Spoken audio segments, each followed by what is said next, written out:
Yo, what's going on, Dragon Ballers? Welcome back to another video. We have more set 16 reveals to go over today, but this time we'll be talking about the tournament pack cards, which is being done in a very interesting way this time around because it seems like most of them are meant to support older archetypes, which we know a lot of people love. A lot of people love their older legacy archetypes, and getting some support for those is always a really good time. And some of these cards are actually really good. So we'll talk about that in today's video. If you're new here, make sure to subscribe, hit that bell so you never miss a video, and let's just jump right into things. Alright, so the first card we have, Great Priest, Gathering All the Angels. Not support for an older deck, but a good card for a deck in set 16. 1 drop 5k. When this card's played, look at the top 5 cards of your deck, add up to 1 multicolored god among them to your hand, then shuffle your deck. So the whole thing with the Great Priest archetype is that, you know, we did go over it in a video, and it does seem to revolve around these multicolored type of god cards, but the thing is, you probably don't want to play exclusively multicolored god cards because that can get really clunky in terms of your ability to combo things. And there are various effects in the deck that allow you to combo ignoring energy cost, which is very nice. But again, you can't always rely on that. If you use that effect for the turn, you're kind of left with your pants down. So you want to make sure you have a fair amount of just regular 5k combos to use when you need to. So it's a little unfortunate this only searches multicolored gods. Maybe they could have slapped a restriction on this saying you can only play this card in a Great Priest deck and search for any god in the game. Again, maybe that would be too powerful, but you do want to make sure you have a balance between those multicolored gods and non-multicolored gods. Granted though, you'll probably play a lot of multicolored gods, so this will probably have a lot of good search targets. Just my kind of 2 cents on that, but still a good card nonetheless. Then we have Goku Black, Time Ring Awakening. This may very well be the most interesting card in this video, in my opinion at least. So anyways, we have a 2 drop 9k barrier battle card, activate main limit 1. If your leader card's a blue Zamasu card, you have 4 or more energy, play this card from your hand. So basically you get some free fusion material for your various fused Zamasus, which is very nice. Although there is a Goku Black that already does this, but I think you have to have 5 or more energy. But it does come down and draw a card, which is nice. Activate main, if your leader card's a blue Zamasu and Goku Black card, you have 2 or more energy, and you discard this card from your hand. Flip your leader card to its back, then draw 2. This is really cool. This is meant to directly support the Goku Black and Zamasu leader that's here on the screen. And this archetype came out in set 7, and the whole goal of it was basically to ramp your opponent's energy, which is a really cool mechanic design wise. And then once they have a certain amount of energy, you're able to burn them for game, literally burn all 4 of their last lives if they're a traditional, you know, awaken at 4 life leader or whatever. But still, this is an archetype that a lot of people have liked. It's traditionally played as blue yellow, and there is also blue yellow Goku Black and Zamasu support in the main set. So this may be a very viable archetype to go back and you know, revisit. You could definitely play the yellow Wish Goku Black coming out in set 16, but I do think that a lot of that support is very playable in the Zamasu Supreme Strike Leader. So very cool card, probably the best legacy support card again in my opinion, but I guess time will tell when we go through the rest of them. Alright, we have 2 cards for U7 red. So we have Gohan, Challenger of U7. If your leader card's a mono red U7 card, and this card's using a combo from your hand, you may have your leader card get plus 1000 power for the battle. This is just a solid card. I don't think it's like overly amazing or anything, but it is neat in the U7 Gohan deck because when you do combo the U7, you get to draw a card, and defensively, this is just as good as a 10k combo essentially, which is kind of nice. So you can sort of think of it as a super combo, although again, your leader is just kind of breaking even when you combo with U7s.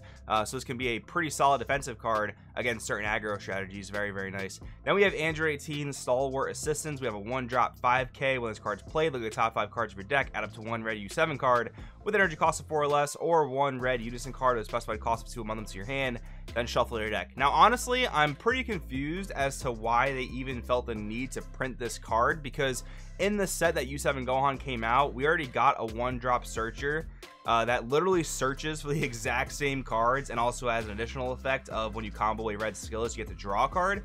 So yeah, I really don't understand why they felt the need to print this when they made that 1 drop Gohan. It's very strange. The only difference is that Gohan has 4k power and this has 5k power, so if you're not playing a skillless engine, this is technically the better card to play because it's got a better attacking stat if you really need to. But that's a really minor kind of consideration. The only thing is, like, if you're playing red U7, you're probably playing that red skillless engine, unless you're playing the new U7 stuff in Realm of the Gods, which again, you can just play this or the Gohan, and it doesn't really make that much of a difference. It's pretty weird, honestly, that they decided to use a TP slot on this, but they did for whatever reason. All right, then we have Goku Path to Revival. This is not an archetype I thought that would get support, so let's give it a read.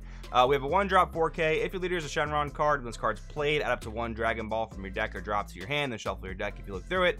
Activate main for 2 green. If your leader card is a green Shenron card, you place 7 Dragon Balls from your drop under this card. Choose to 1 Twin Onslaught SS4 Goku in your hand and play it on top of this card. Now, this is a very interesting thing. We're going to read SS4 Goku in a second, but you have to use up all 7 of your Dragon Balls, technically not allowing you to use your leader ultimate.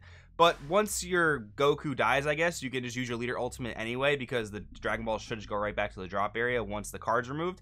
But anyways, let's read Twin Onslaught. This is a really, really cool card. Beautiful SPR art. Never really all that great, unfortunately. Saw some experimentation in Chilai decks, but never really in its own peel-off deck that it was intended to be played in, because that just wasn't a very good leader. But anyways, Double Strike Deflect, Auto Burst 5. When you play this card, if the card's a green Shenron card, choose all your opponent's battle cards and KO them. If there are still battle cards remaining in your opponent's battle area, choose all of them ignoring barrier and negate their skills for the duration of the turn, and this card gains dual attack for the duration of the turn. This card is very strong. Deflect, Double Strike, dual attack, board removal, ignoring anything on the board that has barrier. So that could be like your opponent's Lord Slug, for example, that's preventing you from drawing cards, right? Like, there's just a lot of really cool applications about this card. It's just always been too difficult to get out onto the board. So maybe there will be some Chilai builds that can revolve around this Goku, which is definitely pretty interesting. I'm very excited to try it out myself. Then we have Vegeta, Fatherly Encouragement with 1-drop 4K counter attack. Need the attack and play this card. If it's your opponent's turn, when this card is using the combo, choose the 1 Trunks Future in your battle area and switch it to active mode. So this is going to be usable in the new Future Trunks deck that we will get around to talking about here on the channel. But this is also very playable in the, I think it's set 14 Future Trunks archetype, where you have the big 8-drop barrier blocker. So just another way to get that to restand, use to block once again, and also obviously it negates an attack itself. So this allows the deck to be a lot more defensive than it was, so that's pretty nice. Then we have Dr. Weiro rebooting for Revenge. Now, I don't think this is one of the best cards, because the deck it's meant to support just isn't all that great, and this doesn't necessarily bring it to that high of a rogue level, but I think this is one of the coolest cards being printed, because it does show some love to a fan favorite archetype that a lot of people really enjoy, and it just hasn't seen much support recently, so this is pretty cool. So we have a 2-drop 5K Unison, pretty small in the power, not gonna lie, but the effect for the deck is solid. Activate main if your leader card's a green Dr. Weiro card. Choose 1 Dr. Cochin or Frenzied Warrior with energy cost 2 or less in your hand and play it. So this is using free play, which is a very contentious thing in the Dragon Ball Super community as far as like the ban lists have been concerned and card balance and whatnot. But it's giving it to a very, very underrepresented deck, which probably is fine. Now, if the deck gets some broken 2-drop Frenzied Warrior, that could be a problem, but as of right now, that's not looking to be the case. Anyways, activate main -2, choose up to 1 Dr. Weiro with an energy cost of 4 or less in your hand and play it. If you do, choose up 2 of your opponent's battle cards with energy cost 5 or less and place them under a Dr. Weiro's lab in your battle area. And if I'm remembering correctly, I believe the field card has a alternate win condition with like putting 12 or more cards under it or something along those lines that you get to win the game. So that obviously helps you with that. So overall, solid unison for the deck. Very small in power once again. Maybe it could have been a +2 just considering it's a 5K. It's probably going to get removed from the board pretty easily, but this is pretty cool for those Dr. Weiro players that are looking for a bit more updated support. Then we have the Doria entering the fray. This is one of the ones that I'm also very excited about, because I like this archetype a lot. If your leader cards are red, Frieza Army card, you have 2 or more energy, and you choose a card in your hand and discard it. When this card's played from your hand, activate up to 1 Frieza Spaceship from your deck, then shuffle your deck. So what Frieza Spaceship basically does is a 2-drop field card that says at the end of the turn, play a 2-drop or less red Frieza Army card and draw a card. So you're basically breaking even and eventually starting to plus off draws from Spaceship and establishing a board for free at the end of each turn. This allows this deck to be very, very aggressive, and the fact that Doria fetches the card right from the deck is awesome. And even though it has a discard cost attached to it, like I said, Frieza Spaceship starts drawing you a lot of cards very, very quickly. So I don't even mind the fact that it's technically got a discard cost. I think it's actually pretty solid balancing in terms of that. Anyways, auto for a red. If you have 3 or more red energy when this card's KO'd by your leader card skill, choose to 1 red mono red Frieza card with energy cost of 5 in your hand and play it. This allows you to play the boss monster of the deck, which is basically a cold bloodlust on legs. And I believe it was also the first card to feature double strike and crit inherently on a card, which is a pretty cool combination. But yeah, this is really neat. I'm actually really excited to mess with this as well. Like, these TPs are offering a lot to these rogue underplayed decks, which I'm very, very big fan of. I think it's a pretty cool way to go about using TPs, not making them essential for the set 16 decks themselves, but offering some legacy support. I think is pretty cool. Then we have Deborah ready to strike. I don't even want to read it, but we got to read it anyways. Swap 4 Spirit Boost 1 if leaders a black Deborah Zeno, and you choose one card in your hand and place it at the bottom of your deck. Play up to 1 black Deborah Zeno with energy cost of 4. This goes with the new Deborah swap deck coming out in set 16, and that whole thing is just not very good. It is nice they gave us a different 2-drop Deborah to swap that isn't our super combo. That is kind of nice, but the card's still just not great. When this card's played, your opponent may choose one card in their hand and send it to the warp. If they don't, choose up to one of your opponent's leader cards in rest mode, or up to one of your opponent's battle cards with energy cost of 4 or less in rest mode, and it can't attack until the end of the next turn. So kind of like that Sin 4-drop effect for the Yellow Sin Shenron deck, which isn't too bad, admittedly.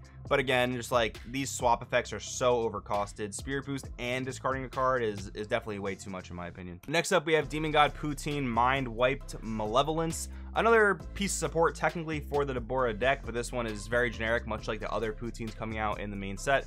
Blocker Dark Overwhelm for 3 for 2 energy. When this card is played from your hand, choose one of your opponent's battle cards with energy cost of 4 or less, switch to active mode and gain control of it. Again, a very, very interesting card in that it revisits the ability to take control of your opponent's battle cards, which we haven't seen in a couple sets, and it switches it to active mode, so that's nice. It gives you a little bit of a aggressive tool there. The Poutine herself can't really attack. She's not really worth much in terms of attack power, but you can take a 4-drop, and there can be a lot of solid aggressive 4-drops you can take, attack with, and it also doesn't negate the skills, which could lead to even more crazy shenanigans. Then we have SSG Vegeta Divine Restraint, solid blue-red card, 2-drop 10k, counterplay, play this card. If the battle card being played has 20k power or less, place it at the bottom of the owner's deck instead. So blue-red gets a Denial of Hope, which is really, really strong. I like this card a lot for that reason. Permanent if all your opponent's energies in rest mode, negate this energy exhaust skill in all areas, and then permanent, this card gets plus 3k for each card in your energy. So I guess this is technically support for, you know, blue-red, Gogeta BR ramp, but this is such a generic card that you can play in any blue-red deck. So like blue-red Cooler, maybe even Invoker, if you wanted to play like a Denial of Hope style card for 2 energy. So this is a pretty solid card, again, for generic purposes, for supporting all the archetypes and the whole 9 yards. And then finally today, guys, we're going over possibly the most interestingly designed card in the TP set, Zeno Omnipotent Observer. We have a 4-drop 0k battle card that is also a super combo, but it costs 1 to combo. It's not a free super combo, which is just weird. Arrival, red, blue, green, yellow for 1 energy. So you have to combo all the different non-black colors of the game to put this guy in play for 1. Permanent for each color among cards in your energy and battle area. This card gets plus 5k power. Auto limit 1 when this card in your hand is played or used in a combo. Choose to 1 other card in your combo area and your opponent's battle cards with exactly the same colors as the chosen card can't attack leader cards for the turn. Okay, so I guess this is technically playable, or maybe meant to be played in the Great Priest deck because it's Zeno. It's meant to be used in a rainbow deck, although Great Priest doesn't have to play all the colors in the rainbow to be effective. So this could, I guess, also see play in like SS4 Bardock and maybe some other rainbow style decks. And it's technically a Floodgate style card, which is kind of neat, I guess. I think you'd probably just, you know, combo this card, not necessarily put it into play with a rival, but you'd have to combo another card of a corresponding color to floodgate your opponent. So you really would want to be playing the entire rainbow to make sure you can stall your opponent out effectively, I guess. But it says exact same colors, so if you choose a multicolor card, I believe that means you're only floodgating your opponent out of attacking with those exact multicolor cards, which I think is kind of weird, makes this card a little bit more difficult to use, but maybe there'll be some deck that can abuse it. But anyways, guys, all we got for today's video. We missed a few TPs that go with corresponding decks in set 16. We'll talk about those cards when we actually talk about those archetypes in a couple days here, so make sure to subscribe if you want to see that stuff. Let me know in the comments below about these cards. Thanks for watching, guys, and I'll see you in the next video.